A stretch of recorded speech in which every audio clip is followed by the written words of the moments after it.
I'm supposed to be live right now. Hello, everyone. Let us begin.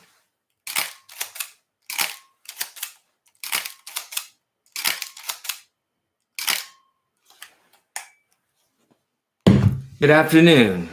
I think I messed this up again in terms of setting up OBS. It's not set up. And also let me know, those of you that are on, if the audio is good and if the video is good. Maybe I should back off a little bit more like this. How's the audio? How's the video? Minolta CLE is perfect. It's basically like a, yeah, I don't have my CLE with me. Maybe it's in the thumbnail. I have the XD, which is, if I had to choose between the CLE and the XD, I would probably pick the XD because it is better built than the CLE. But in the cheap M world, if you want an M mount body that's reasonably priced and has pretty much all the features that you would want, definitely CLE is right up there. Audio, video is 5 out of 5. Excellent. Thank you very much. I skipped over OBS. It's not working. I couldn't get it to work this time. And so I think I should invest a little bit more time in making sure that the things I want to work will work until YouTube updates the YouTube studio. So, hey, Michael, how's it going, buddy? Are you at the shop today, or are you at home being a good husband and daddy and spending time with the family? Although, if you're at the studio, I'm not judging because only you know your schedule, man. Your 90-minute drive to work and back. And so, Steele Matthews, how's it going, buddy? Have you ever shoot the GX617? I have played with it, like in hand. Two of my buddies have one, and one of them is Victor from Barton 1972. And in my Instagram feed, you'll see me showing it, and I played with it, but I have not yet shot with it. I would be scared because what do you get, like four frames out of 3 frames out of 120? Those are the days where you wish that 220 existed on a camera like the 617, which is basically, for those of you who don't know what camera that PixelGeth is referencing, it is the medium format version of the Fujifilm TX1, TX2, or also known as the Hasselblad X-Pan. So there is a medium format version. And if I had OBS working, I could share with you, but this week I just couldn't get it going. So I apologize. And also someone had said a good point that if you have a question, start your comment with a question. Hear that? I think it's hail. Is it hailing or raining? It's really loud. I think maybe it is hailing, but yeah. Can you guys hear that? Maybe you can't hear that because I'm using a really good microphone. It is the Blue Yeti, and it's has different modes in the back here. It's not focusing on it here. Let's just hide behind it. It has like cardioid. It has like various modes.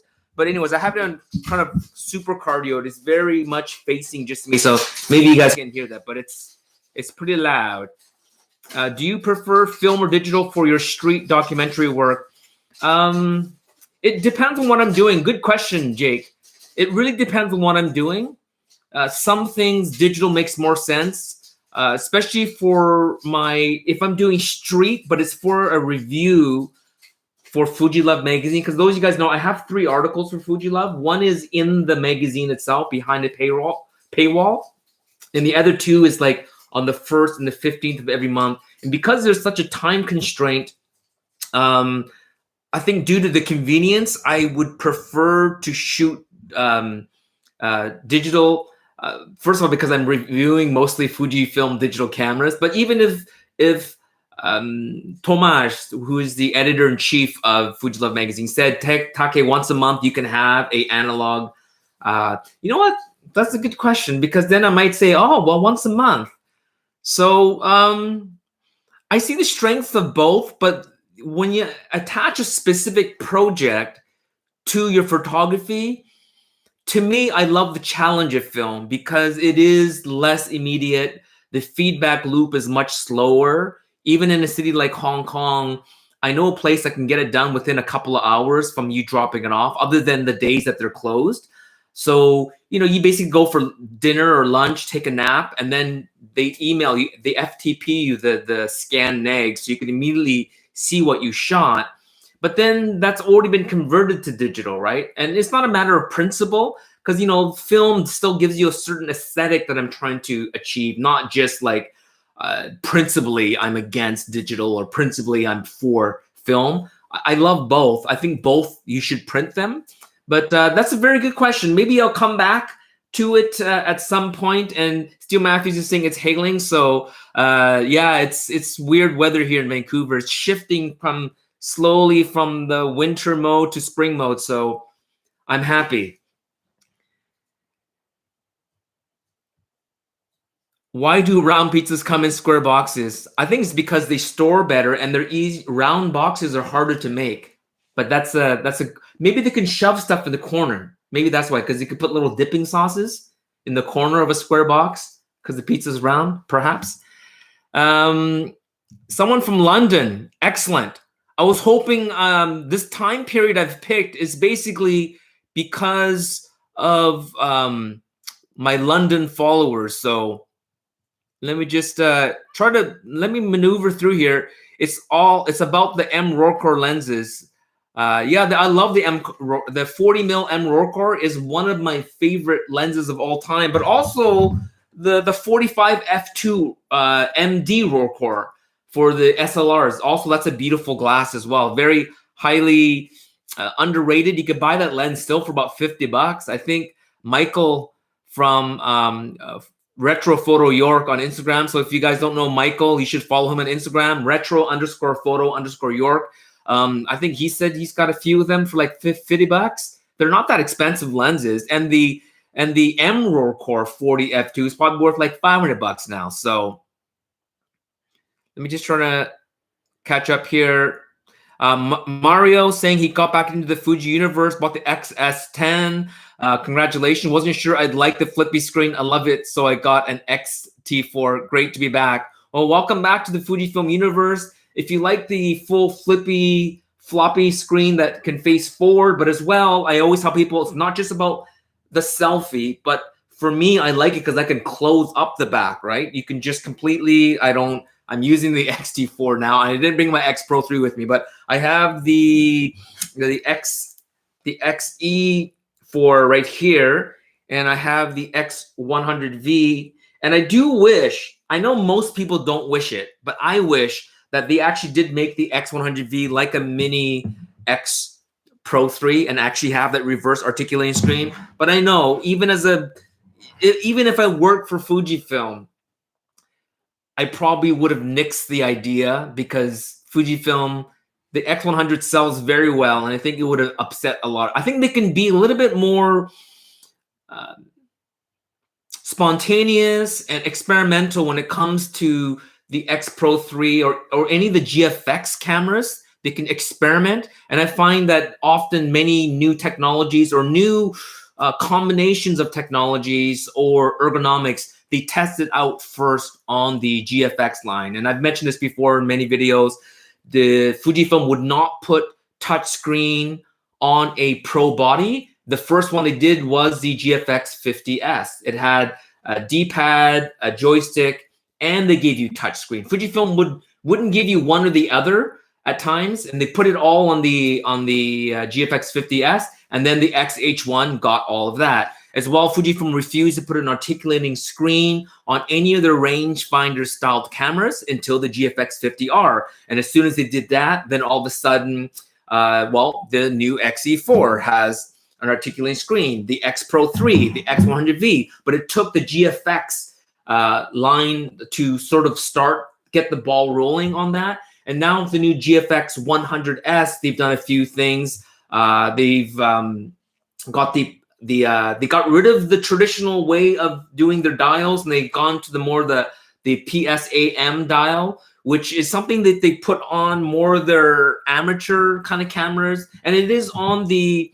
XS10 because it's kind of a mid-tier prosumer level, but now they put it on a pro body. So my guess is the XH2 will be sort of a baby GFX 100S, but I do hope that they give more of the traditional articulating screen that's been on the previous XT3, XH1, like that. I hope. If they put a fully articulating screen, it's not the end of the world for me, but I do wish that there will be a little bit of variety. If you want a fully articulating screen, you get the XT4. If you want more of a traditional three-way, at least traditional for Fujifilm, the three-way articulating screen, then you can get the XH2. And I hope the XH2 does have a new sensor and processor as well. Denmark calling, London calling. Thank you, MP from UK. Thank you, Christian. As I always mention, I kind of picked this 1:30 time period.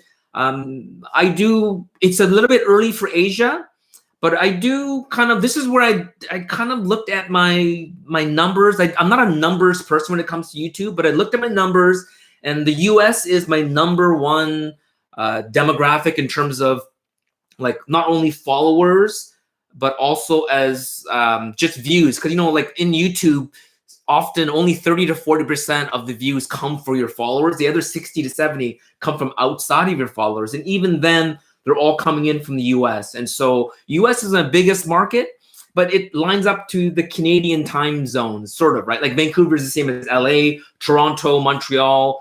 Toronto, at least, is the same as New York. And so East Coast, West Coast, the timing kind of works. It's kind of mid-afternoon on the East Coast, Central Canada, and it is early afternoon on a Sunday. So I thought maybe Sunday would be good. And what time is it in the UK and in Denmark? You guys are probably like 8 p.m., 9 p.m. or so. So it's a good time for Europe. And so after the US, number 2 is either Germany, depending on the month, but in general, it's Germany, UK. And so, I thought it would be wise for me to also prioritize Europe in my next sort of reason why I pick a certain time zone. And I love my friends in Asia, in Hong Kong. And in terms of cities, I think Hong Kong is right up there. But in terms of overall demographics, I don't have a lot of views. I think like Asia is like number 10 in terms of region, or number 8 in region. I think even Australia, there's more viewers in Australia than I get out of Asia. And so I have pockets of followers sort of everywhere, but the UK, Germany, and Denmark, right? And as well as the United States. And then I think Canada is like number 4 or 5. So I picked this time because I think it's the best time for Europe as well as North America. So thanks for joining, guys. I do appreciate it. And I did that little jump thing again. Let me just try to figure out where I am here. Hey, Fred, how's it going? Vesquez. Peter, what do I think of the future of Micro Four Thirds? I've been saying this for a while. The main manufacturer of Micro Four Thirds is probably Tower Jazz, Panasonic, and Sony. I'm not sure if Sony makes Micro Four Thirds. That someone will have to correct me if I'm wrong or not, but it's just not a very popular sensor size for stills, but for video, it's still quite popular. And I think it all hinges on, can it surpass the 20 megapixel barrier that it seems to have been stuck on recently and go up to 24 to 30 megapixels, and as well as to be able to put on sensor phase detect, those two things. And I think everyone's looking at the so-called upcoming Panasonic GH6 to see what happens with that. And I think that will decide the future of Micro Four Thirds. Olympus is now owned by some Japanese government kind of the conglomerate thingy to make sure that all the patents stay within Japan. So it's kind of a intellectual property reason why this Japanese government arm bought Olympus to save it from bankruptcy. But I don't know if they can be innovative in that kind of marketplace. I think Fujifilm was really smart to pick APS-C, which is kind of the middle ground between, in terms of sensor size, between the Micro Four Thirds and full frame. But in terms of rolling shutter, I think 4/3 is a great size for video. And again, if the GH6 proves worthy and it can have on sensor phase detect and up the megapixels a little bit, I think there will be a future for video, but not for stills. I think the APS-C is pretty much being ruled by Fujifilm. and then everyone's fighting it out in full frame or 35 mil, and we know there's all these rumors about Nikon probably going to get out of the photo business, which would make sense. And again, maybe the same government arm that bought out Olympus will buy out Nikon as well, because they don't want all that stuff to kind of disappear. And so it may be sort of temporarily protected, but it shows you how competitive that 35 mil realm is. Fujifilm is really wise to not compete directly with Sony. In fact, Sony's giving them their latest, greatest sensors with no competition, right? Like Sony, I don't think they've started using the current sensor that's in the Fujifilm, the 26 megapixel backside illuminated CMOS sensor. Now, Fujifilm has their own proprietary X-Trans color filter array on top of it, but the raw sensor itself is a Sony sensor. And I think even the A6000 series, they don't have a 26 megapixel. I think, isn't it still on 24? Again, correct me if I'm wrong in the comments, but it really shows you Fujifilm is smart, because you know what? You don't want competition in one sense. I mean, full frame is still competition to APS-C in terms of people are deciding what cameras to buy, and sensor size isn't always what people are looking for. For a lot of casual shooters, just style, design, ergonomics, but as well as the size. A lot of people choose APS-C and Micro Four Thirds because of its compact size and weight of these camera systems. So many still do choose to shoot with APS-C or Micro Four Thirds. But I personally, if I was getting into photography, I would tell, if you're like new, I'd say don't go Micro Four Thirds, because the future is kind of, it's very shaky. But if you've been in it and you're happy with your current ecosystem, and you understand that, if Olympus stops making cameras and Panasonic deprioritizes Micro Four Thirds, meaning less new technology, less new lenses, it's just going to be an inevitable slow death, right? It might not disappear tomorrow or next year, but maybe in 2 or 3 years, you're going to really start to feel the weight of not having any progress. Because you can see in the smartphone world, photography is just advancing in leaps and bounds much quicker than the actual photographic world, right? Using smart technology, using algorithms and those sort of things to help improve image quality. And that's something that I think camera manufacturers really have to invest more into software, meaning better mobile connectivity, or even just computer connectivity. Maybe having cameras on the higher end, having the ability to have SIM cards. So if you are a photojournalist or sports photographer, you can immediately send the photos in your camera, have it go through maybe a preset that you've uploaded from a computer, upload it to your computer. So the preset's in there, you're still shooting raw, but then it creates preset JPEGs, and then through your SIM card, it immediately uploads to your cloud, to your editor, or even to your own personal backup, something like that. I think camera manufacturers really need to invest on that type of ecosystem, because the lower end of cameras, I predict, and we're already seeing it, right? The lower end, really good quality, but on the lower end, like $500 and below point and shoots are pretty much gone. You want a really nice point and shoot, like a RX 100, the G7X, G5X Mark II, the Ricoh GR3. You can kind of call the X100 point and shoot, but not really. But small, compact. Like sort of the digital equivalent of these kind of cameras. They're all in the sub 1,000 or more kind of price range, right? So that low end stuff is going to disappear, and everything's going to be shifting towards specialty cameras. Like the only low end cameras that will exist, and when I say low end, I mean like sub $500 price range. And I've seen this for years, which is like action cams, like GoPros, and as well as very narrowly focused cameras like those little waterproof, ruggedized cameras like the Olympus and Fujifilm has them too, like diving cameras. Those things will exist in that sub $500 price point. But other than that, just the general walk around point and shoot, it's pretty much a smartphone, right? There's no incentive for people to carry a smartphone and something like this, like the X70. I think that's kind of why Fujifilm discontinued a camera like this, because they just feel that no one's gonna spend the kind of money that they're gonna ask for that camera and also carry a smartphone. it would work, I think, if again they created better software to integrate what the camera is doing into a smartphone app. And if they did that, then I think it might survive. And Boris from Toronto, what's the weather like in Toronto? And welcome. I hope this is a good time for you. MP, tell us about your watches. I could swear I saw double wristing a few times. Yeah, today's just a single wristing. It's just my my Tissot PR516 with a custom made Zaid strap. I often do wear two. I do have a second watch here, which is made by a brand called Tax, TACS.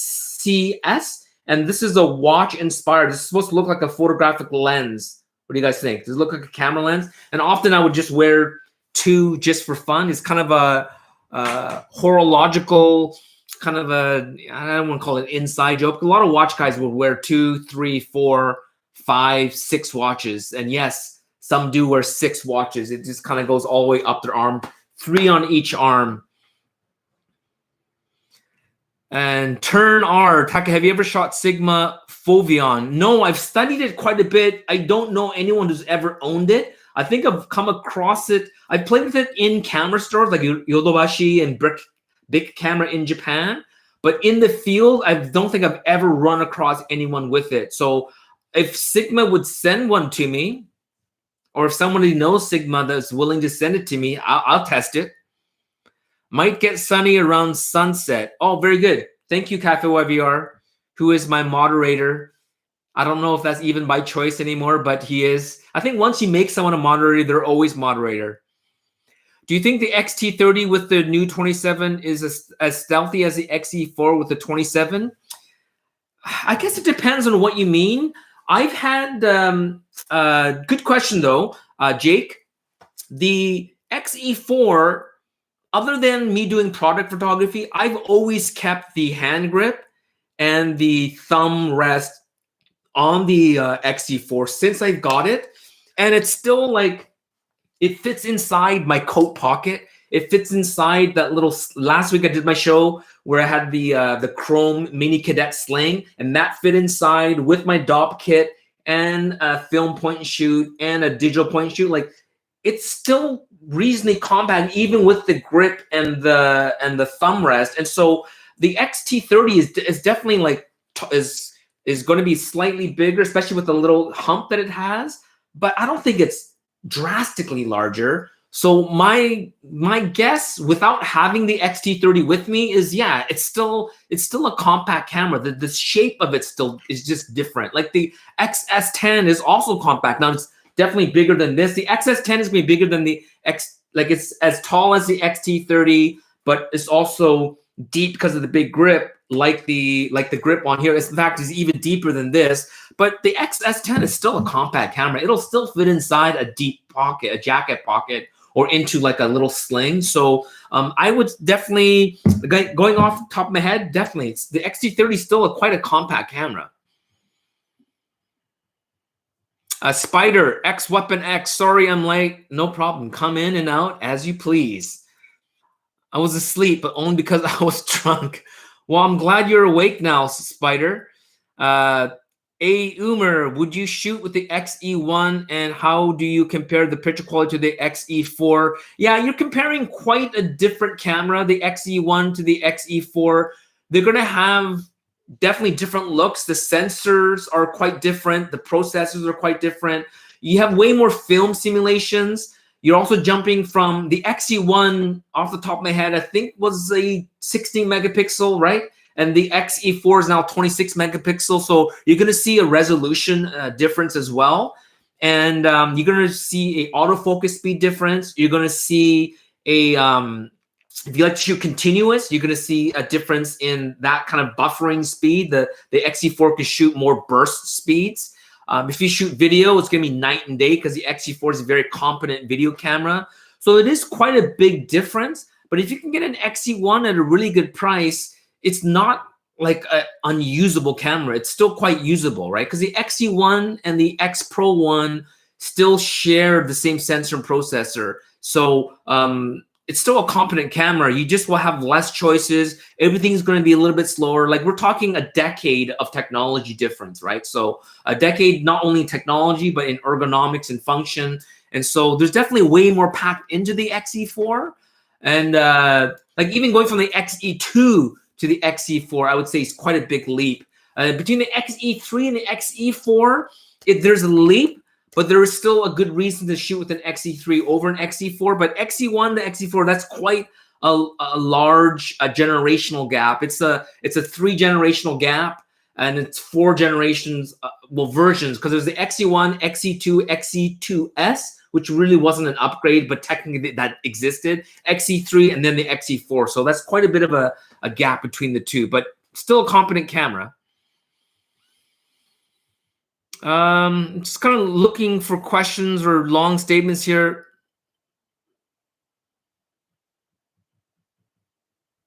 I guess someone is answering. Akyar Raka is answering a question. Someone from Indianapolis. Hello, Indianapolis. Someone from London. How's it going? OC2 Fish 07. Welcome. Yeah, you know what happened is just I got it jumped. Just jumped here. Switzerland, 11 p.m. in Switzerland, 10 p.m. in UK. So it's a little bit later for you guys, but I do appreciate you guys joining. I just got a big jump here, so let me just move back here. X100V versus X Pro 3 3514. Well, those are 2 different focal lengths. 00 or those eyeballs. X100V versus X Pro 3 in general, quite different cameras. I prefer the X Pro 3 personally, but that doesn't mean it's a better camera. I think the average person would probably prefer the X100V because it has the least amount of quirks. The image quality on the of the X100V is amazing. That new 23 f2 lens is super sharp. It's a beautiful, beautiful lens. But the 3514, I would say not only is that a tack sharp lens, but it has way more character. It is probably the one lens with the most character out of all the Fujifilm lenses is that 3514. So if I were to choose between an X Pro 3 and a 3514 or an X100V, I'd 100% go with the X Pro 3 because I like everything about it. I like the exotic titanium metal. I love the reverse articulating screen. But that lens, that 3514, it's a beautiful lens. Greetings from Detroit. How's it going? Jedrak. Thanks for joining. Perfect timing, 5 p.m. Thank you so much for joining. I felt kind of bad because I had all week to upload a video, and I am working on about 5 videos at once. And I think that's my problem, is when I'm working on that 5 videos at once, nothing like I might do 10% or 20% on each video, which 20% of 5 videos is 100%. So if I spent all that time on one video, I would have had at least 1 or 2 videos up since then. But because I was working on 5 different ones, and I have reasons for it, it means I don't create anything. So my last video was my last week's live. And so maybe I'm going to use this video to fill in the gaps. Fujifilm just sent me the return waybill on the XE4 before sending me out the XS10, which Fujifilm, they frustrate me because I told them, look, I want the XS10 and the XE4 at the same time. But the day this came in, they made me return the XS10. They said, nope, we can't extend it anymore. So I'm like, well, can you send it back? They said, sure, we'll send it back when we have one available. And now they're asking for this back, and I still don't have an XS10. So frustrated. And then my long-term review on the X100V is up, and they also asked me to send this back at the same time as the XE4. And so probably, hopefully mid next week, I'm going to send these 2 back. So now I'm going to do my final thoughts on the X100V in comparison to the GR3, which I have down there. So I got to shoot that video, and then I got to shoot my shooting impressions. Hey, Cafe, while you are, maybe you can help me shoot it in Chinatown. Maybe I want like maybe 3, like instead of me doing it in my studio talking head, maybe it'd be fun to do it out there. I'll buy you lunch if you aren't scared of being 5 feet from me. We'll get the big booth at Maxim, the big booth, so you can be, you know, a solid 3.5 feet away from me. But anyways, I'm gonna do a first shooting impression. So I did my first look, which I didn't have the XE4. And then I did my first impressions where I actually had it, and I did the comparison, sort of the overhead video. And now finally I'm doing my first shooting impressions with the XE4. So that's kind of like my shooting schedule for the next couple of days, which I should actually be working on right now, but a little busy. So, but anyways, thanks for joining. Michael from Switzerland. Yeah, I'm getting all these people from the UK, so I'm great. Archer, UK is 10 p.m. Oh, I already read that. So thank you so much. Hey, Lawrence, Lawrence, my buddy from downtown Van City. Lawrence is my buddy that sold me my M7. So, well, he had an MP, which he sold to another buddy. And Lawrence, I'm not sure if this even is true or not, but this is a story I'm telling people, is that I said to you, tell me before you sell the MP because I might want to buy it. And then he sold it to another buddy. And then I was kind of like fake mad because I couldn't afford it anyways at the time. But I'm like, hey, Lawrence, I asked you. I said, dude, let me know before you sell it. And so then he ended up loaning me his M7. And in the end, he said, are you interested in buying it? And then I said, depends on how much. And he gave me a sweet price. He bundled it with a lens that I really love, which is a 28 f2, the Summicron. And so that's my story. So thank you, Lawrence. And I'll have him on one day if he wants to come on. But he's a good buddy of mine. So, and there's two Lawrences. So Cafe YVR is also Lawrence. And then Lawrence is also Lawrence. So amongst our little Van Shooters Club gang of Vancouver street photographers, we call Cafe YVR, we call him like Cafe YVR Lawrence, and then we call the other Lawrence Lawrence. So when we're talking about Lawrence, say like a Lawrence or Cafe YVR Lawrence, because there's two Lawrences. There's only one Take.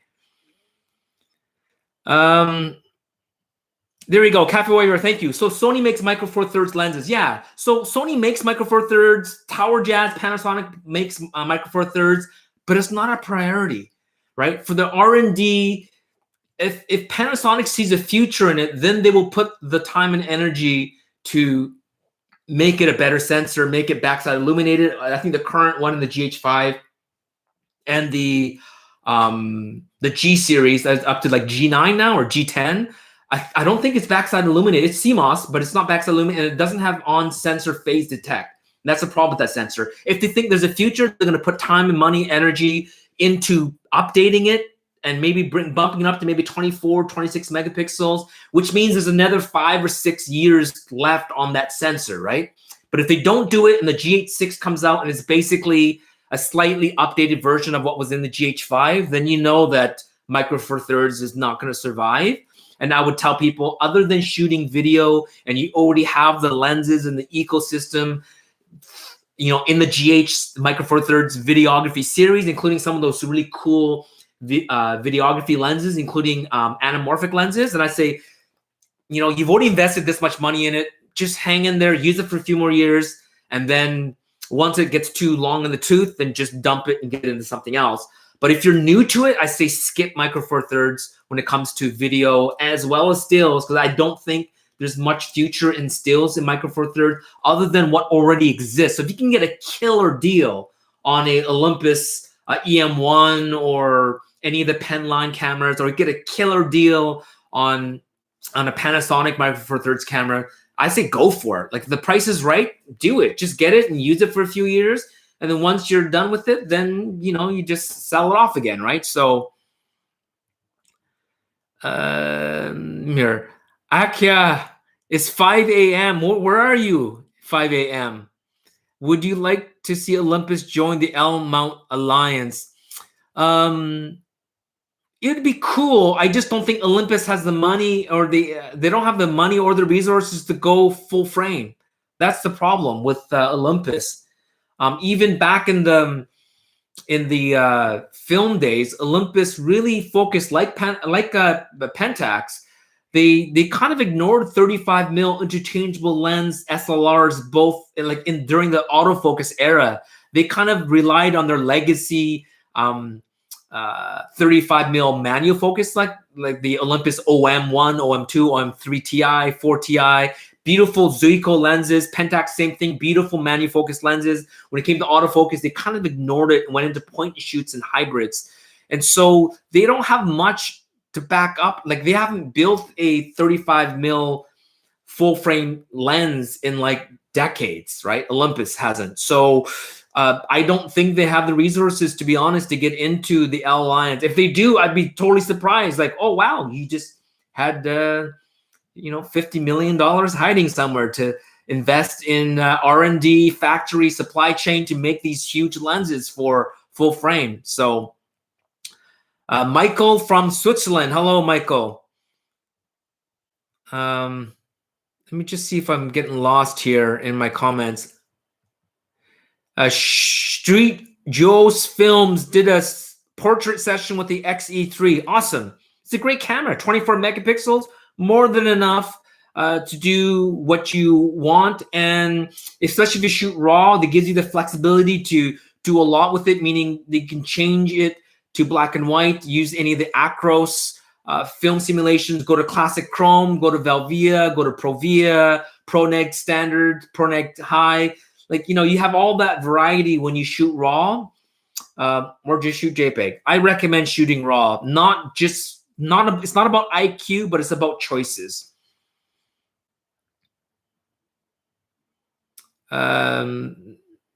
There you go. See, MP put a question at the beginning. That's good. Thank you. Did you think of becoming the red dot form of Fuji? I think this is missing, and you would be the perfect person for the Fuji community, or would you rather not commit to a single brand like that? Yeah, MP, good question. I don't want to. It seems like I'm focusing a lot on Fujifilm, and I actually do plan to correct that a little bit. I have a local Leica rep that's always offering me Leica stuff, but I do take a lot of hours. Like the XE4 now, I think I've probably put in about maybe 30 hours, which is quite low for me. About 30 hours testing the XE4, and that takes time to. That's why I do these stages where I do like an unboxing and first impressions, and then I do like a shooting impressions, and often it's like a month or two later.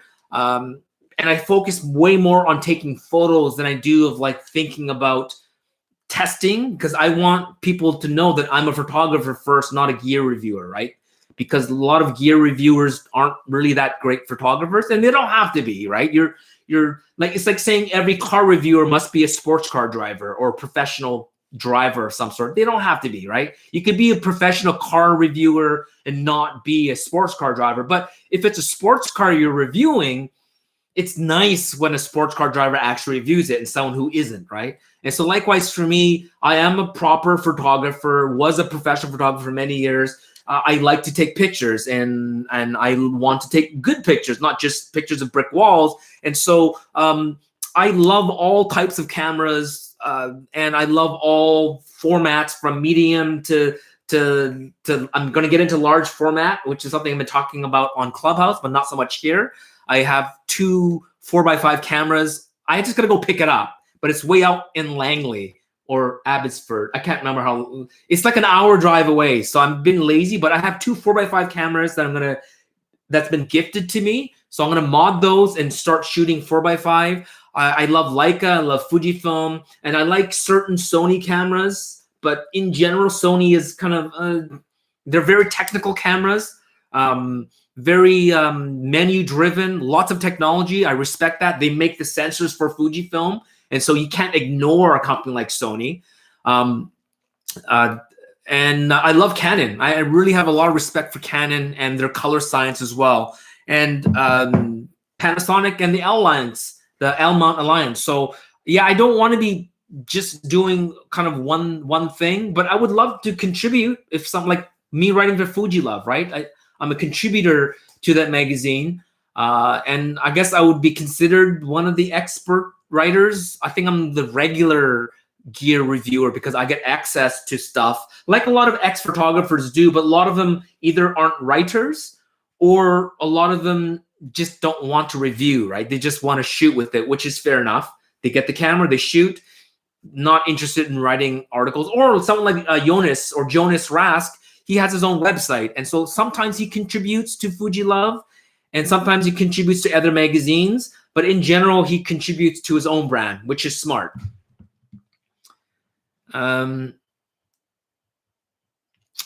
Dan saying he just found a minty fresh Olympus Stylus Epic in a box in my garage. What the he-ow is happening, Dan?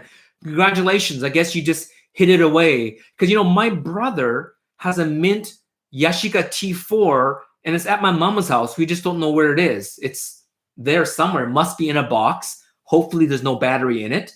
And it's just kind of sitting there waiting to be discovered. So that's always a fun thing to discover. So congratulations on that.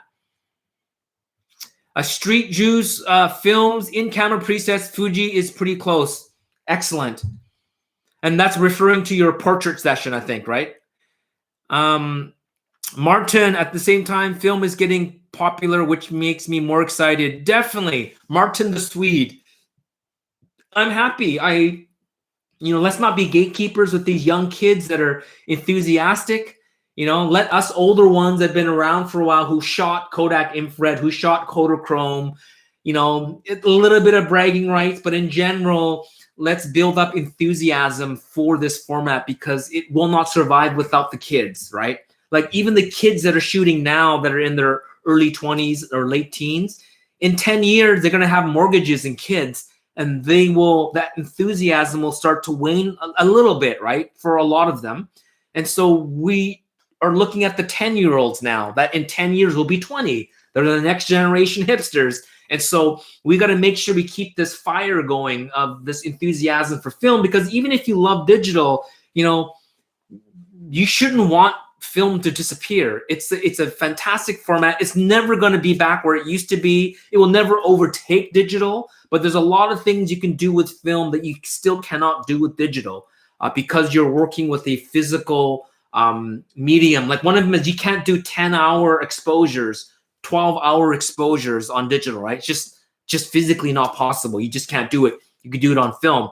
You can have film, if you're using different types of processes, you can have film as big as you want. Like you basically paint on an emulsion onto pieces of metal, and that's both your film and your finished positive, right? But even actual film, you can go up to 20 by 24, 16 by 20. Your film is like this big, right? Well, they probably aren't going to make sensors this big. It's probably easier to just use algorithms like shifting, sensor shift kind of technology, or having multiple cameras, and shooting them from different angles and then using software to stitch together. That makes more sense, I think, digitally than physically creating a sensor this big. But when you have sensors the size of a human being, which is basically film, you get crazy. It's not just shallow depth of field, which you can get, but just the look of it is just insane to see an image taken with a format that's so large. There's just a 3D look to a large format image. You can even see it in medium format, especially when you get to like 6.7, 6.9. You start seeing that three-dimensionality. You can see it with 6.6, 6.45, but a lot of it's coming from the shallower depth of field. But when you have a camera like 16 by 20, and even if you're stopped down to f1.28, just because of the nature of the size of the format, there's this three-dimensionality to it, and there's so much detail and resolution. It's just mind-blowing. And so I think that, and we could still learn, like even in the digital realm, you can still learn from film. A lot of Fujifilm's latest technologies, like the color chrome effect, which they got from a slide film that helped to, with the colors like red, tends to be very oversaturated. So you had something that's red and something that is like gray, and they're both the same luminosity. It reflects the same amount of light. You're still going to lose a lot of detail in the red because it's such a saturated color. So Fujifilm created this software called firmware software algorithm called color chrome effect. And the first one was more for the reds, which it didn't desaturate the red, but it actually kind of used algorithms to maintain details in the reds while not reducing its luminance. And that was from their slide film technology. And now they have a color chrome effects blue, which does the same thing for the blue spectrum, which also works with a bit of aqua and green. So I often, when I'm shooting a scene where there's like punchy colors, I crank up color chrome effects to like high, and you can see them, definitely see them in the JPEGs, and you don't need to work the files as much. I can do it in Lightroom or Photoshop and get the red channel and drop the saturation and the luminance a little bit, and then try to up the contrast and the detail, the texture a little bit in the red. But it's a lot of work, right? Fujifilm has built that, but that technology originally was analog. It came from film and chemicals. And so I think there's still a lot to learn from film and what film can do. And so I think even as a platform for color science and a platform for resolution and just the art of photography, I want film to still exist for years to come. Oh, someone donated $4.99. You use an icon, but thank you so much. Live chat. I don't know what happens when I click that. I don't know. I'm too scared to click, but thank you, whoever donated. I do appreciate it. Everything that's donated stays in my ecosystem. Like that GFX 100S, guys. Fujifilm still hasn't sent it out to me. Hopefully, they're asking for the XE4 back because they're sending me the GFX 100S. And if they send that to me, guys, I think I'll probably do, like, I'll do my first impressions video, but then I'm gonna like bring it on live, just like how I've brought out the XE4 pretty much every time since I've gone live. I'm going to bring this. I'm gonna bring the GFX 100S and the 8017 as soon as I get it. But thank you, whoever the donor is. I'm gonna catch up and find out who that is. But let me see here.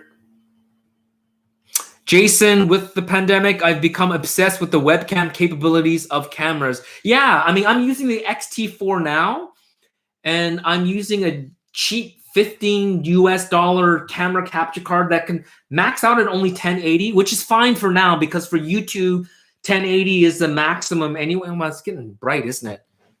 It was hailing and now it's bright. I'm gonna just control my light here. Drop. There we go.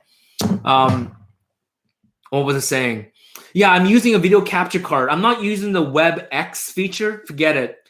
Spend $15, get a video capture card. You're going to get 1080. If you spend about, I think, maybe $80, you can get a video capture card that goes up to 4K, 4K 30 probably. And if you go over $100, you get 4K 60. And a lot of video gamers like to buy these video capture cards. There's a lot more flexibility using video capture cards versus using an app like WebX from Fujifilm. I recommend just get $20, get a video capture card.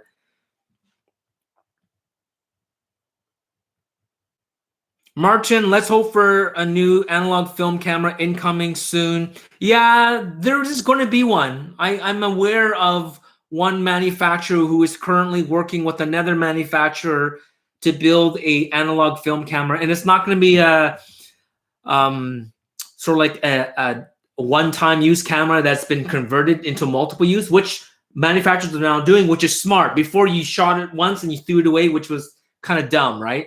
Now they're allowing you to use it multiple times, which is a good thing. But there it will be the next, probably realistically next 2 years, you'll see a new film point and shoot, more in the realm of something like this.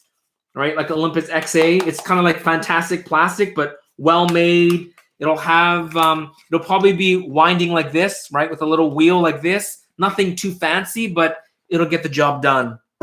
So stay tuned. Good evening from the UK, from London. Good evening. Adam Bucci, the XA, otherwise known as the Mini Leica, great little camera. Yeah, I love it. It's a lot of fun to shoot with.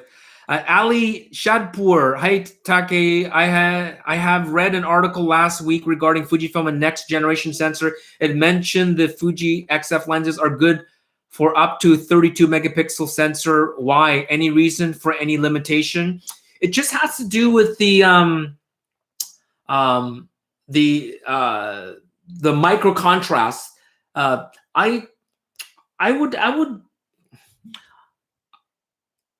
I would question the 32 megapixel, to be honest. I think they should be good up to close to 50, maybe 45 megapixel. Yeah, there is to a point where the sensor, and this is the point, the sensor can out resolve the lens. So let's just say you have a plastic lens, an El Cheapo disposable camera fixed focus lens, right?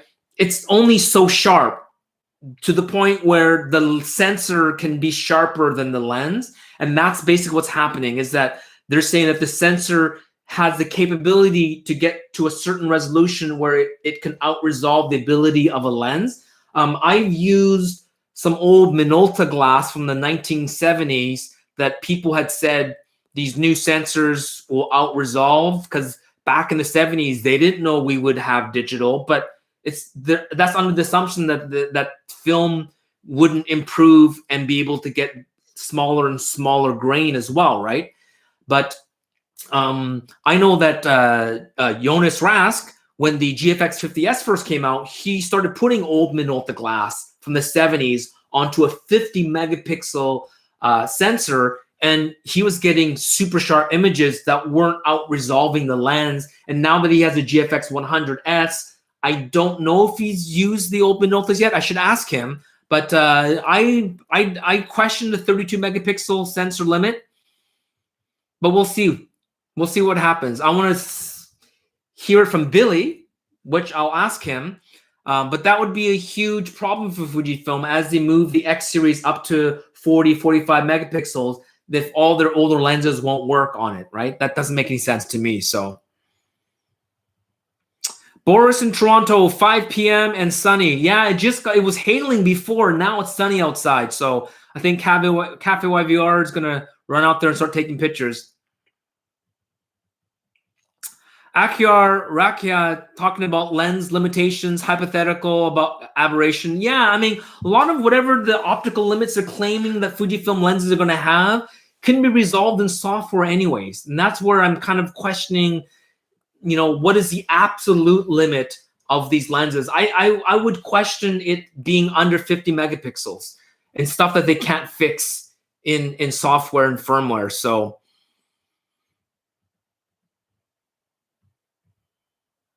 Boris, aren't the Sigma Foveon sensors even smaller than the APS-C? No, I think they are APS-C. They're just stacked. So instead of having one layer of the pixels where you have red, blue, green alternating with the color filter array, they actually have this is the red layer, this is the blue layer, this is the green layer. So they've stacked.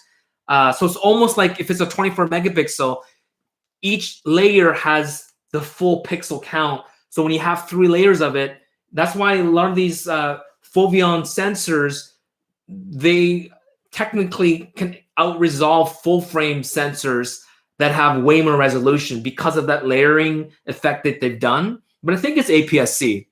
I mean, they could have made a smaller version of that sensor. It's just a proprietary technology they've created, meaning nothing could stop them from putting the same technology, the Foveon 3-layer sensor technology, for the color. They don't even have it is a color filter array, but it's 3 layers. Like this whole layer is just red, this whole layer is just green, this whole layer is just blue. There's nothing that would stop them in putting that technology onto 35 mil or even up to medium format, which would be insane.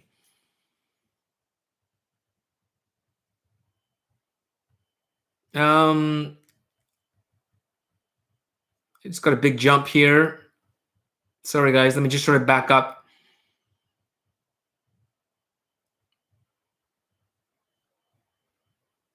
That was a big jump there. Boy, that was a big jump. Sorry, let me just, I don't know how far I got jumped. You got a lot of questions here, guys, so thank you so much. I don't know, how far did I jump? Okay, here we go. So someone from Indianapolis, hey Jay, how's it going? Hypothetical, there we go. Foveon, can you put an f2 lens on the XE4? Yeah, definitely. I don't have an f2 lens on me here. Oh, you're asking me to put it on now? I don't have an F. Let me just see if I have. What lenses do I have? I mean, I've actually been shooting with the Viltrox 3314 on the XE4, and it works great. It's kind of big for the XE4, but I mean, you can put any lens on the XE4, right? As long as it's an X mount. So this is the XE4 with the Viltrox 3514, but with this grip here, it feels very natural in hand. And I did street work. This isn't like, this is heavier than the Fujifilm XF 3514, but it still works fantastic. It's still a great lens. See, now my white balance is being thrown off because the sun is so sunny. I look really yellow and sickly, don't I? I feel like fixing it. Any experience with the Olympus Pen half frame camera? Are those durable? Yeah, they're cool. And you know, the Pen F was around for I think at least a decade or two, and there's lots of different versions of it. I think I have version 2. They're great. 72 frames is a lot of frames though. The biggest complaint I hear from people that shot with the Pen F is that it takes forever to go through one roll. And so but they're built like tanks, those Pen Fs. All metal construction or mostly metal construction, depending on what version you get. But they're very collectible, really sharp glass with them as well. And you can definitely get them printed. You just need a lab that has the right neg holder that can print it or can zoom into the neg. So you have to talk to whatever lab that you get them processed at. But definitely you can get them printed.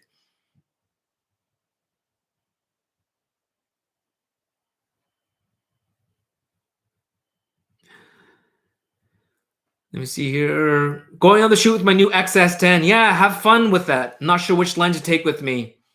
What lens, Lawrence? What lens do you have? You should buy the 50 f1 so I can borrow it from you. Actually, don't buy the 50 f1, Lawrence, unless you plan to only use it at night. Get the 56. Get the 5614. Sorry, 5612. I think you like that lens. Beautiful portraits of your son. Louise asking, how does it feel? Yeah, the 35 f2 feels great on the XE4. I don't have the 35 f2 with me, but I did shoot with it, and it feels fine. That's why I was going to say everyone is talking about the XE4 with the pancake.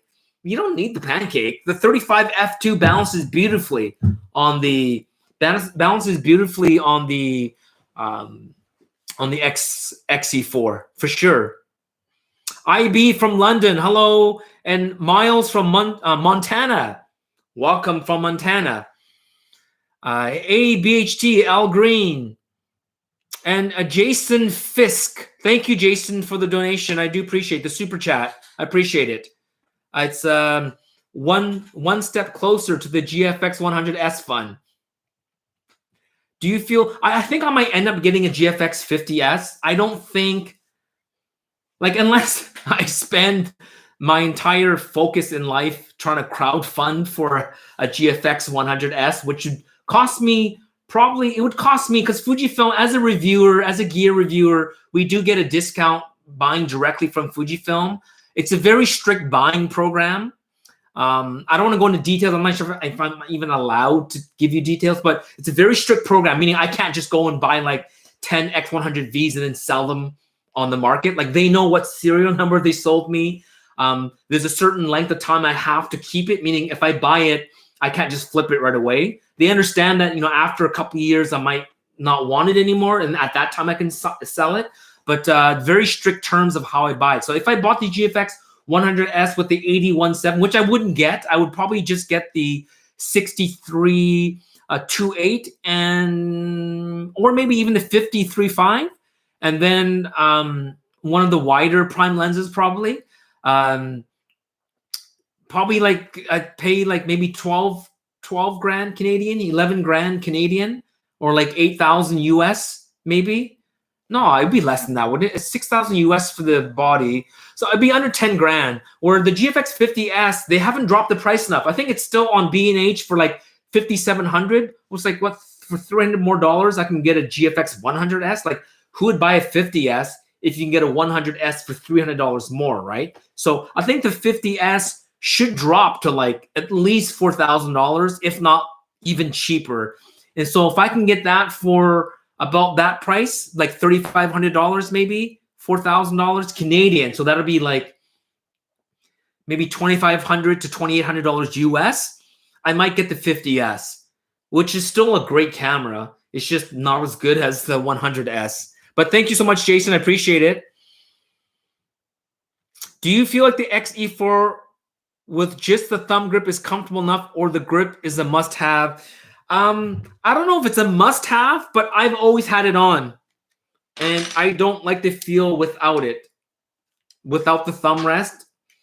And I like the hand grip a lot, and I don't know, it feels irritating for me without the hand grip. But that's because I've always had it and I didn't have to pay for it, right? This is just a demo model, so it's hard to say. I would say it doesn't cost you more to buy it later. So if you're not sure, why don't you just buy it without the grip, without either grip, and then maybe wait for the third-party manufacturers that come up with their own solutions and see how you like it first. And then if you start feeling like, man, I think I need it, then just add it a little bit later. That's my suggestion. Can't go wrong with the XC35F2. It's cheap and nice. Yeah, it just doesn't have the aperture ring, which on an XE4 would be a pain because there's no rear dial. And if you like to control things with the front rear dial, the XE4 becomes a bit of a pain. Boyhen 2001. I can't decide what smaller camera to go for. Any suggestions? XT4. If you like the XT4, you like everything about it, the articulating screen, the IBIS. The XS10 is a pretty darn good matchup to the XT4, to be honest. You could share the same lenses, but when you want to go light and compact, you just grab the XS10. And in fact, the grip on the XS10 feels way better than the built-in grip on the XT4. I'm going to try to catch up a little bit here, guys. I'm going to look for questions here. 7 Artisans lenses for Fujifilm. Are they worth purchasing? Should I upgrade to the XT cameras? 2 questions in one. I was approached by 7 Artisans, TT Artisans to review. So I haven't reviewed them. Wait for my thoughts on them. So I haven't tested them. So I can't say yay or nay. If you want to know right now, go DM Beers and Cameras on Instagram and ask Juan. Tell him that Take sent you. And he could tell you each one of them and which one he likes and why he likes them. He loves playing with the TT Artisans, 7 Artisans. He loves playing with the Voigtlander lenses. So he's a good guy to ask. I haven't tested them. And in terms of XT, you mean like the XT30 or you mean like the XT4, XT3? You wouldn't regret it if you upgrade. They're great cameras for sure. And Messe, how's it going? Are you planning to have a long form show where you'd interview guests from the photo industry on this channel? Yes, 100%. One of my first guests is probably going to be Michael from Retro Photo York. Take us on a tour of his camera shop. But I've already talked to John Lehman, and I've talked to a couple other people, surprise guests, that agreed to come on. I just have to work this whole, I just messed up OBS again today, right? So I need to make sure I have all this in place so I don't waste their time. I don't waste your time. But definitely, this long format, I just hit an hour, but have guests, and hopefully you guys will enjoy it. Okay. Let me just catch up here. Jason Fisk, why do you think there's so many Canadian camera YouTubers? I don't know. Not just YouTubers, even tech reviewers like Unbox Therapy, Lou, and Lou Later, that's Canadian, right? And as well as Dave 2D, he's Canadian.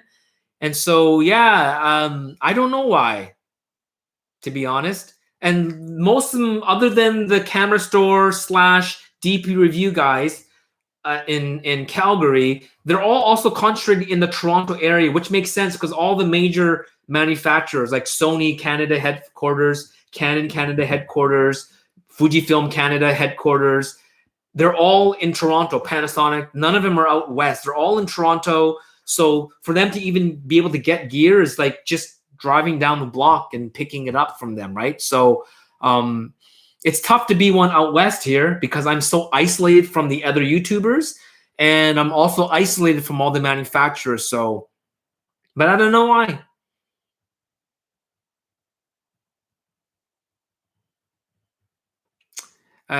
Tamer asking if I ever tried doing shoot photography with old Canon camera like the 10D or 30D. I have not, but I do have I'll grab it here. I do have a couple of old Minolta and Sony DSLRs, and I have all the lenses.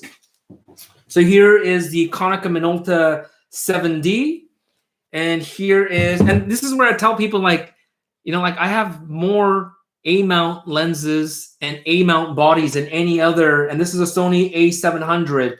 I have more SLRs than I do mirrorless cameras. I probably have 30, 20. I have at least 20. I have between 20 and 30 SLRs, both film, digital, as well as like manual focus ones, sort of like the X, like even just this one XD alone. I have 3 of them. I have 2 XD11s and an XD. But I have tons of cameras, so maybe I will do that. How about a Sony A700 with my 35? I have tons of A-mount lenses too. Maybe just put it's like a really basic 28 f2 on this and go out on the streets and shoot. What do you guys think? Is that a challenge there? Maybe I'll try that. But thanks for Tamer. Thanks for asking me. Maybe I'll give it a try. Louise talking about the Panasonic Micro Four Thirds not adding phase detect. Yeah, if they don't add phase detect on the next generation Micro Four Thirds sensor, then I think Micro Four Thirds is dead, to be honest, because they're not adding anything to add. They're not adding anything to add value to the format that would make anyone want to switch to it. They're just appeasing their existing their existing users, and even that, they're losing a lot of them. So it's basically damage control. They're just doing what they need to do before it's about ready to be discontinued. It's like a car that's about end of line, like like the Dodge Neon before it got discontinued on us last year. They add flares and they make an SRT4 version and they put leather seats, and you're like, but they didn't improve anything else. The engine's not improved, suspension, like nothing is improved other than like cosmetics and stuff. You're like, this line is going to die soon. They haven't done anything to make it a better car. Likewise, when they do with the Micro Four Thirds, the last couple of updates, you're looking at it going, it's the same sensor. It's nothing has really changed. If the GH6 comes out and they haven't added phase detect, autofocus, and they haven't reached the 24 megapixel level, I think Micro Four Thirds is dead. But I'm not going to say it until I see it. So we'll see what happens. I'm going to just try to catch up here, guys. Cheers from Poland. Hey, Tomek, how's it going? Any rumors on the XH2?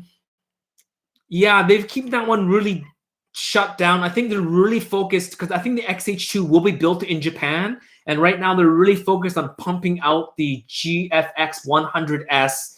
And the X100s are still being made in Japan as well. I think they make those kind of things on batches, and that might be kind of done for now unless they've sold them all out and they have to do another run of X100s. And then if they do that, they have to slow down the runs of the GFX. So they did move into the new factory space in Tokyo, which they announced a couple of years ago. So they have more capacity, but I think that more capacity was more of a catch up, not so much of like more capacity so we can do more in Japan. It's like more capacity so we can just not always be back ordered. And then with supply chain issues with China and other parts of the world due to COVID, I think that's really putting a strain on production. So the GFX 100S, I think people won't be seeing, if they pre-ordered, I think it's months away from people getting it. And so if the XH2 is coming, either they have to delay it saying like, hey, we want the XH2 out by the next couple of months, but our factories just can't, we're still backed up. They may either have to move it to their XT4 factory in China and just say we're not going to make these in Japan because we want these out in a timely manner, or they're going to delay the release of the XH2 until they can clear out the backlog from the Japanese factory and then start making the XH2. I hope for the latter, meaning I hope they still make them in Japan and it's a premium camera and they have premium features to it to make it worthy of it being a replacement of the XH, which I do keep my XH1 here in my studio because I often, if I don't need autofocus, I will use my XH1 and then put a manual focus lens or an adaptive lens on here. Still great for video, for in my studio talking head, as well as product photography and that kind of stuff. I do love my XH1, but I mean, I'm excited like the rest of you guys. XH2, I'm pretty sure will do, it'll either do 6K or it'll do 4K 120. I think that's what they'll do. Either they'll increase the resolution or they will increase the FPS on it. But I also hope for a 6K option. Not that I need 6K, but I would love to shoot 6K and then be able to punch into 4K, which is great, right? Like going from 4K punch into 120, 1080 is fantastic, right? But even 6K to 4K punch in, I think that's great. So shoot 6K and then punch in when you need to punch in, or do it for stabilization or cropping or whatever. But I think that'll be great. 6K. What's the best camera? What's the best camera? The camera that you have.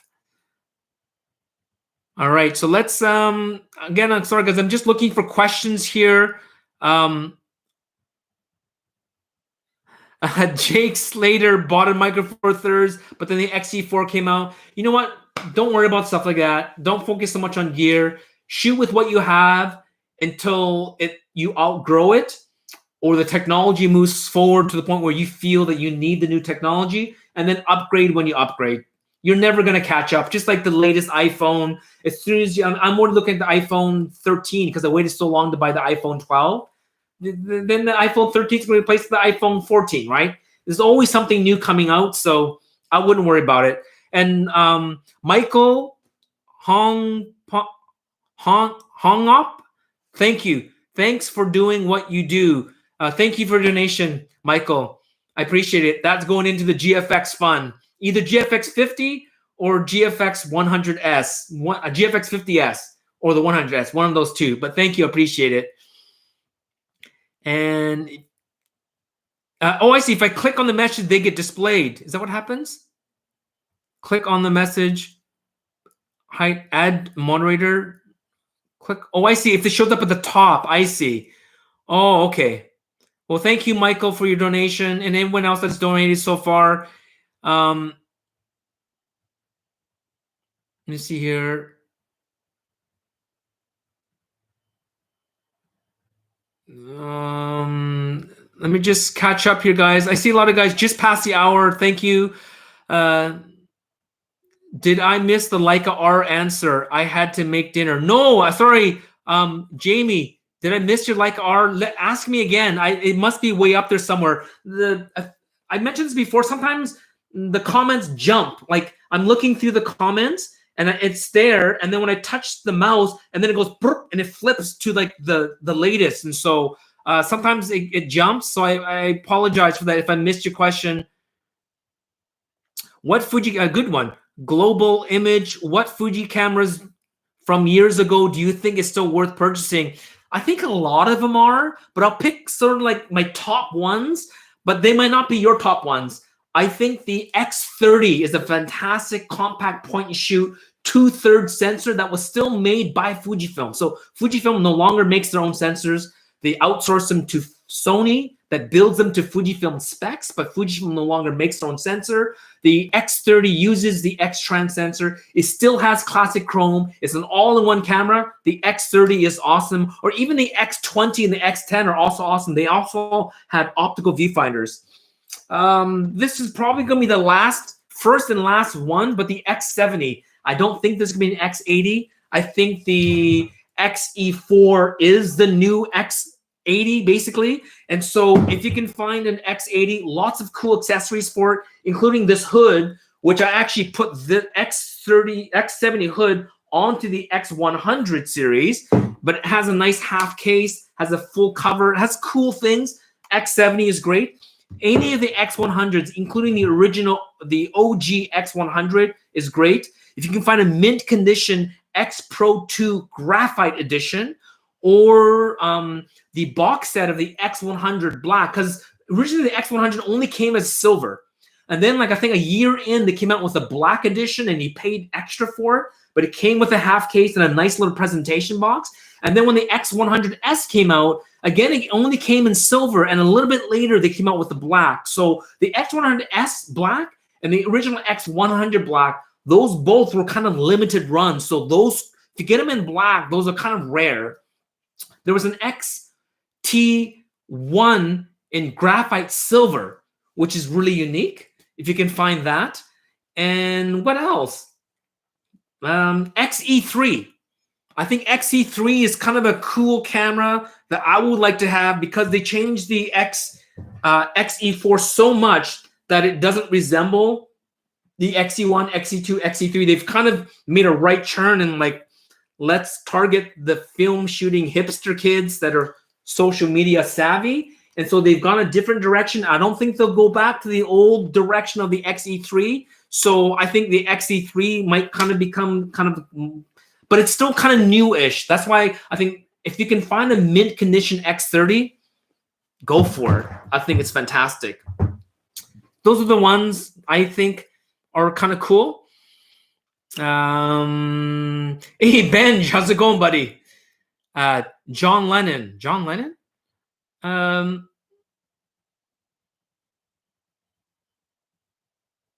R. John talking about a new Fujifilm registration that maybe it's an X80. I think it could be the XH2 probably, I think. But hey, if it's an X80, I always say I'm not hopeful for an X80, but in a way, maybe my heart is like setting myself up for disappointment, because then if the X80 comes out, then I can pee my pants and be super happy, because I'm a 28 shooter, right? So I don't think it's an X80, but, you know, because I don't want to get my hopes up. I think probably, because Fujifilm did say an XH2 is coming, so we know it's coming. I think maybe it could be the XH2. Oh, another little jump there. Sorry, guys.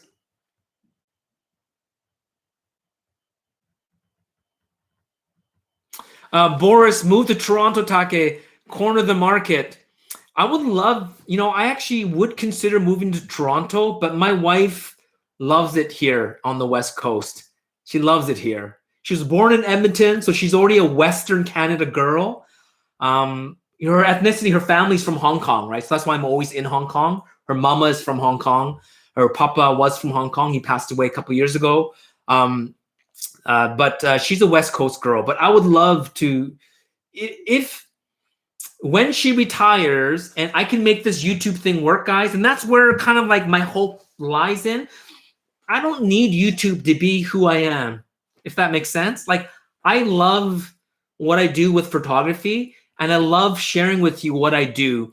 But you guys know I'm not that aggressive in terms of like conquering the world of YouTube, because I don't really care. I just want to be a great photographer. I want to be respected by my peers. I love sharing what I do, and it's a lot of fun for me. But if YouTube disappeared tomorrow, I really don't care, because I always use the analogy of, if a chef happens to have a YouTube channel and YouTube disappears, he's still a chef, right? He still does what he does. YouTube helped him a little bit, but he's still who he is. And I see myself that way too. Like, I'm a photographer.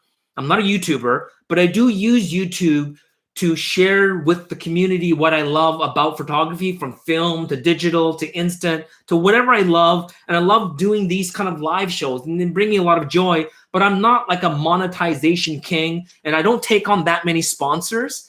I work with the ones I want to. And like right now I'm working with Intel, and I'm working with KEH Camera. Intel, my videos aren't doing very well, so I think they're gonna drop me. We had a 3-video agreement, and I don't blame you guys. Like, I guess I didn't do it in a way that makes it fun for you guys to watch, so they're gonna just probably drop me, which is fine. I'm using a computer they sent me here, and I get to keep it. The Zephyrus Dual, which is an awesome computer, but I thought maybe I can kind of get into tech as well, like as long as it's associated with photography, but it didn't stick, right? But if I find, or if I get offered a really cool job working either within the photo industry or within the music or maybe sneaker industry, like imagine Adidas hires me to be their social media marketing manager. I'd be like, hey, that's kind of a cool job. I get to run their Instagram account and maybe do collaborations with musicians and with artists and athletes.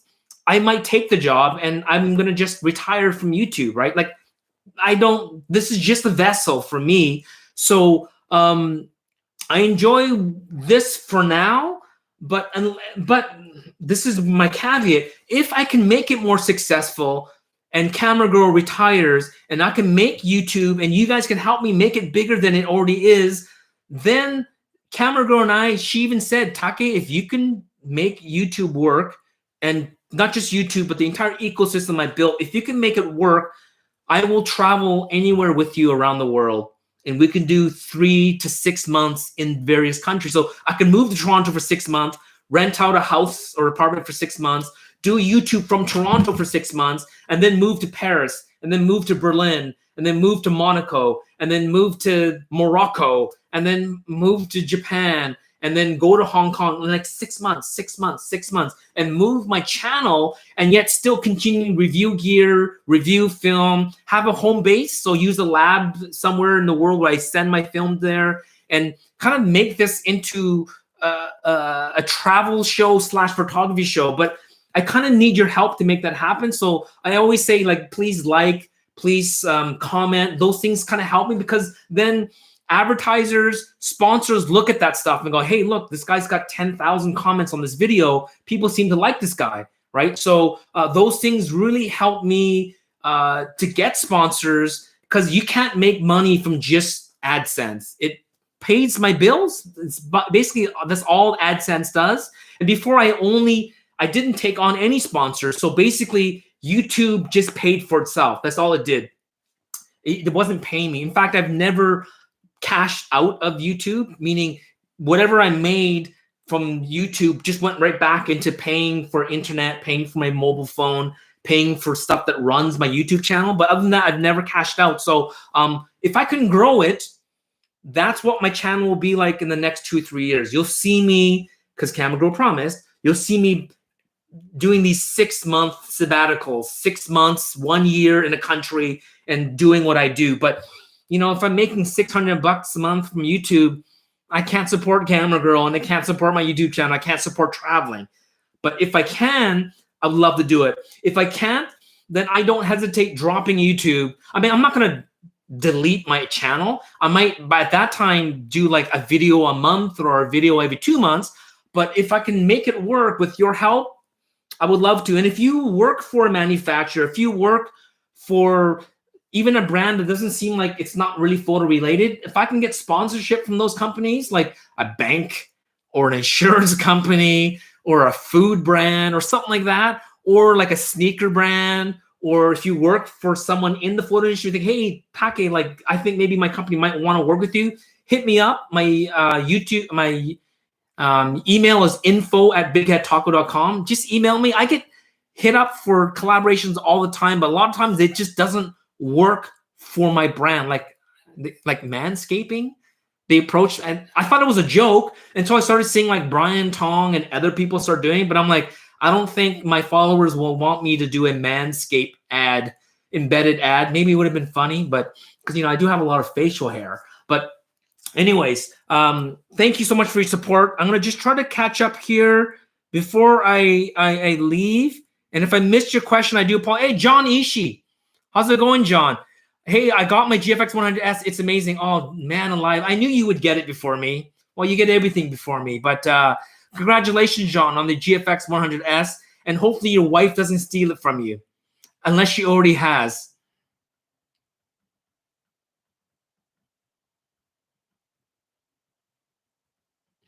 Xavier mentioned, do you think that Fuji should stop production to create a new X Pro 1 and flip screen to study if I could be interesting to do the same for the new X Pro 3? Sorry, Xavier, I don't understand your question. Maybe I misunderstand. But they won't go backwards in megapixels, if that's what you mean. 60 megapixels, they won't go backwards. Definitely won't. I think the next X Pro 4 will probably have at least 36 megapixels, if not 45 megapixels. That's my guess. And also remember, Fujifilm, in terms of sensors, is now reliant on Sony, and they're developing the APS-C sensor. That's what they are. They're probably Sony's Sony's largest customer for the APS-C sensor, because who else is buying it other than Pentax for their DSLRs? Like, who else? And even the DX sensors on the Nikon and Canon. I think Canon makes their own APS-C sensor, right? But Nikon for their DX, I guess they call it, the cropped. Fujifilm's their largest customer, so they're heavily reliant on Sony. And the X Pro 1 used Fujifilm's own sensor, and they've sold off that division. They don't even make their own sensor, so they can't go back to the old sensor anyways. And Tamer, do this challenge shooting with old DSLRs, plus think about doing reviews about old DSLR Canon. And yeah, I mean, that might happen, because KEH, my next video I'm going to do with them is me going into their e-store and asking you guys to pick a camera for me, what camera you want me to shoot, and I'll test whatever you guys ask. That's my next video, sponsored video from KEH. So we'll see what happens. Oh, John, you're smart. You both and your wife got a GFX 100S. That's smart. That's like me before, when I used to eat French fries. I don't, because I realized I was allergic to potatoes. Is my wife would say, "Oh, no, I don't want French fries. I'll just have some of yours." She takes it all. So even against her will, I would buy her own French fries, so she wouldn't touch mine. So John, very smart. Diana's a fantastic photographer, and she needs her own GFX 100S anyway. So congratulations on your GFX cameras. I know you guys will enjoy it. And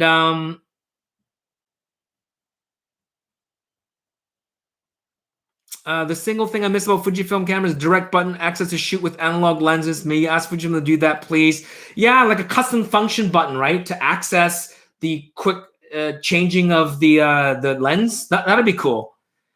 Does Nikon make their own now? Their own sensors? I don't think Nikon has made their own sensors in probably 5 years, to maybe a decade even. I think Nikon uses Sony sensors. I think I've got to the bottom here. Did I get to the bottom? There you go. Got to the bottom. Woohoo! It is 1:27. Oh, is that one more question? Hi from Toronto. I am deciding between XE4 and XS10 for mainly photography. Also interested in 90f2 for portrait. Is that too big for these cameras, or can I wait for upcoming Fujifilm bodies? The 90f2 or even the 80f2.8, which is also a really great lens because it also is a 1:1 macro. You're not going to see a huge difference between f2 and f2.8 at 90 and at 80, especially with the 80, you can get so much closer. But saying that, it is a little off balance. Those lenses will balance better on the XT3, XH1, XT4 on the larger bodies. But with the XS10, because of that grip, it makes a big difference. So if you're going to choose between the XE4 and the XS10, and you're looking at lenses like the 90f2, 100% get an XS10 over the XE4 if you're going to be putting lenses like the 90f2 for sure. Hey, howdy from Cowtown. How's it going? And that's it. I'm caught up. Woohoo!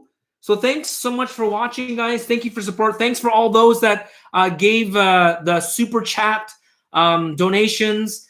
And we'll see you again next week. All right. Thanks for watching. And then once I end this, again, for your support, and you see this video up, even though you watched it, I'd appreciate a like. All right. So thanks for watching, and happy. Oh, I should finish off with what should I finish off with? There we go. Back to my Minolta XT. Happy shooting.